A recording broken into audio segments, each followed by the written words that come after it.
Hello, my name is Vincent Burnett, Professor V, from Victory Realty and Finance Academy. We're opening minds to open doors. Today I'd like to cover the summary important points of residential mortgages. This is chapter 12, or unit 12 from the state exam, from the 63-hour course. Very important chapter, as approximately 9 questions come from the exam, and it spills over into chapter 13, which goes over specific types of financing, which is 4 questions. So we'll cover 12 and 13 today. And I'll get started. There are two legal theories of mortgages: are the title theory, where title conveys to the lender or the mortgagee through a mortgage deed, and the lien theory, where title remains with the borrower or the mortgager, and the lender has a lien against the property. Florida is a lien theory state. So the first thing, and I think we've spoken on it before, Florida is a lien theory state.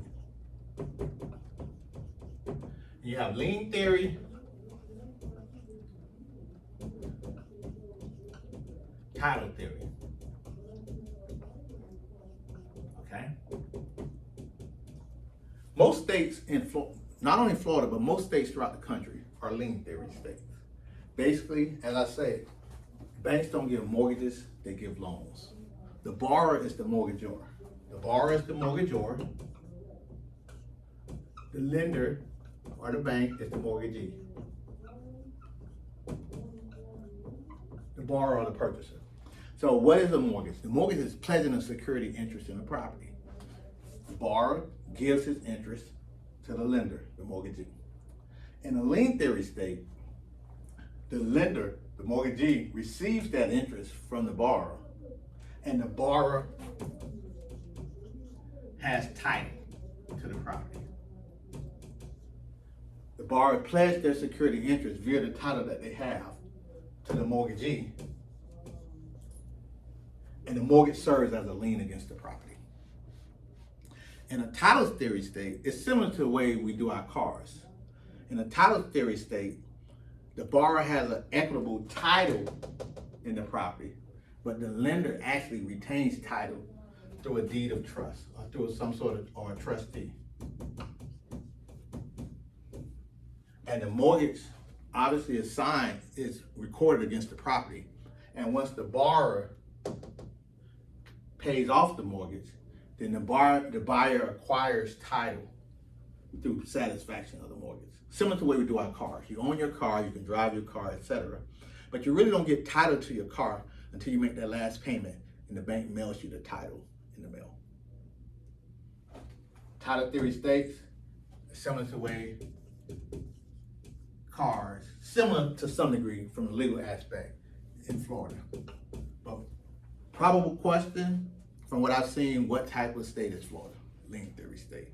Went a little deeper, just to explain the difference between the respective two. Okay. The two instruments created with the mortgage loan are the promissory note, the promise to repay a debt, and legal evidence of the debt, and the mortgage, which creates the lien against the property. Okay. So basically, the two instruments in mortgage finance, I should say. The mortgage, as we stated, is the pledging of that security interest, right? By the borrower. And then the promissory note. The promissory note, just call it an IOU. It's the borrower. The borrower signs this. The promissory note is simply IOU. The borrower is saying, I borrowed this amount of money, I'm going to pay you at X interest rate for over 30 years. It's the legal evidence of a debt or obligation. Just you sign a car loan, a student loan. I'm kind of older. I'm up there. I'm over the age of 18. I'm a grown man. But even when I borrow money from my mother, I have to sign an IOU. Anytime you borrow money, you owe it and you have to pay it back. That's what the note is: evidence, legal evidence of a debt. The mortgage, on the other hand, is what allows the bank, if their security interest is not protected via the repayment of the debt, where they can actually foreclose on the property because the mortgage service in a lien theory state. In a title theory state, they already will have title, and they will go through an administrative process to relieve the borrower of their equitable title. So these two go hand in hand from a lender's perspective to secure repayment of the loan proceeds that they're given. The IOU is legal evidence of the debt, and that mortgage would be the security interest protecting the bank in case of default by the borrower of repayment of the debt. Okay? Okay.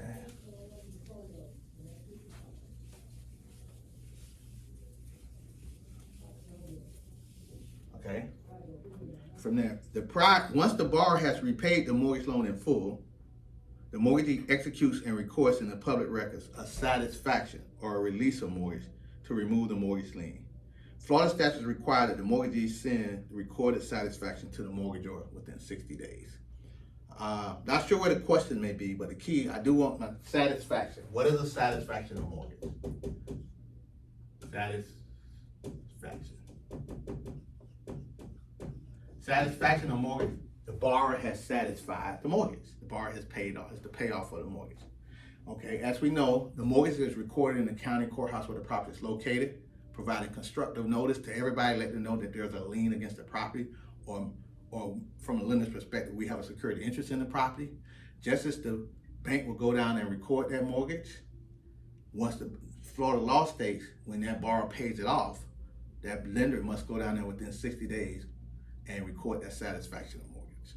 Okay, satisfaction of mortgage, 60 days, satisfies the mortgage, probable test concept or question. Okay, lien priority. Previously, I believe in chapter 9, we discussed lien priority. But this statement says the priority of a mortgage lien is determined by the recording date.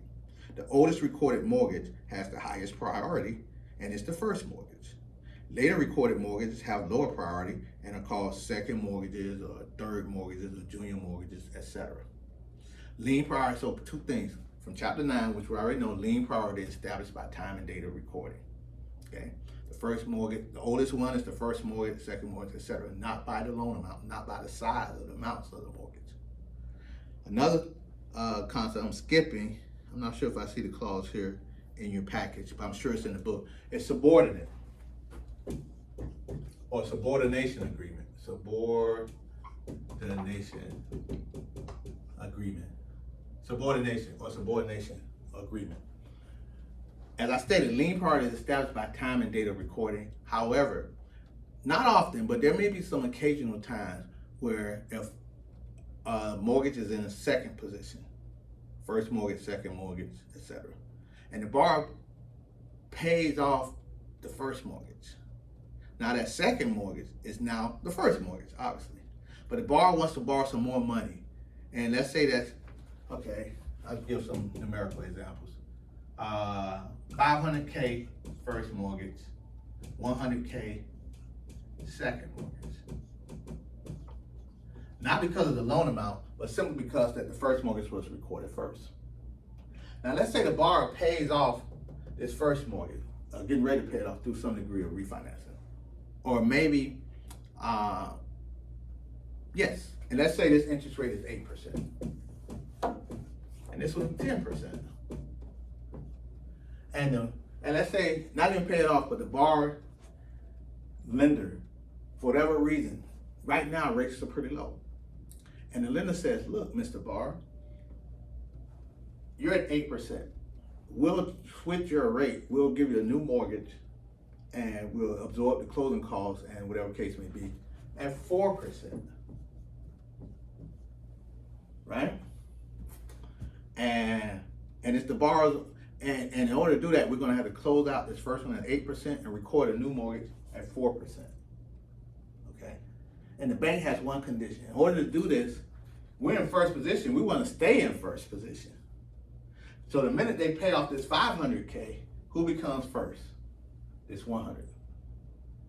So what happens is the bank would say, the borrower would say, yes, I would love to do that and have my rate go from 8% to 4%, but I don't want to pay off this 100K. So what happened, the bank would say, well, the only way we can give you the loan is A, you have no other liens against the property, or B, this 100K signs a subordination agreement. Because we know that they're entitled to become the first position. Because the minute that we close out this one and take a new loan for $500,000 at 4%, mortgage lien priority established by time and date of recording, not by loan amount. So they will slide up to first, and the new 500K will be at second, at 4%, will be in second position, because that's gonna be recorded with this new transaction. So if they sign a subordination agreement, basically they're saying, look, we know we're supposed to be first, but we'll stay in the second position. And we'll let this new loan at 500K be the first loan. Now, obvious reasons, it's not done a lot. Why would the bank who's entitled to go to second, who's entitled to go to first from second, why would they sign that subordination agreement? Because they would say, well, look, the borrower's not getting any money out the deal. It makes the borrower more likely to repay me, because now he has more money at his disposal as he's going from 8% to 4% more monthly money in general, not money in his pocket. So he has a greater probability of not defaulting on my loan. If the second mortgage refuses to sign a subordination agreement, then obviously the transaction probably does not take place. Okay, so it may come later on, but I just want to cover subordination since I was talking about lien priority. Okay, moving on, totally different. The acceleration clause, a clause in the mortgage. The acceleration clause. The acceleration clause is the key clause that initiates a foreclosure. Acceleration. A lot of these clauses are common sense. When you put your foot on the car, do you go faster or you go slower? When you accelerate, you go faster. So the acceleration clause, typically you would have 30 years. Now the bank is saying all our money is due right now. You don't have 30 years to make the payment. The entire balance is due. That is the key clause. I read what it says. The acceleration clause authorizes the mortgagee to accelerate, speed up the due date of the entire unpaid loan balance if the mortgagor fails to fulfill any promises stated in the mortgage instrument. Basically, that's the key clause that initiates a foreclosure action. You had 30 years to pay me. Since you haven't fulfilled your obligation, the entire balance is due right now. Okay? Acceleration. Acceleration clause, acceleration, speed up. Entire balance due. Key clause in a foreclosure action.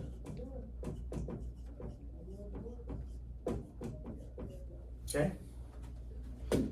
Other clauses of a mortgage. Yes, you have a question? Mm-hmm. So what causes a home to go into foreclosure before the 30 years are up? Well, what exactly do they come and just say hey, I don't want it anymore, I can't afford it, and then they go into foreclosure? Well, okay. The answer with your question, typically what causes is non-payment, mispayment. That's the most common reason, mispayments. You miss payment, you're down on the payments, you try to make the payments or try to sell it, or if you can't, you're still living in a property, need a place to stay, you miss your payment, so the bank is going to initiate the acceleration clause. So would they offer? And the acceleration clause is, we gave you 30 years to make the payments, now you miss the payments and maybe you want a payment plan. No, we want the entire balance due now. The most common reason is mispayments. But there are some other reasons, could be violation of any other clauses of the mortgage. So if you go to the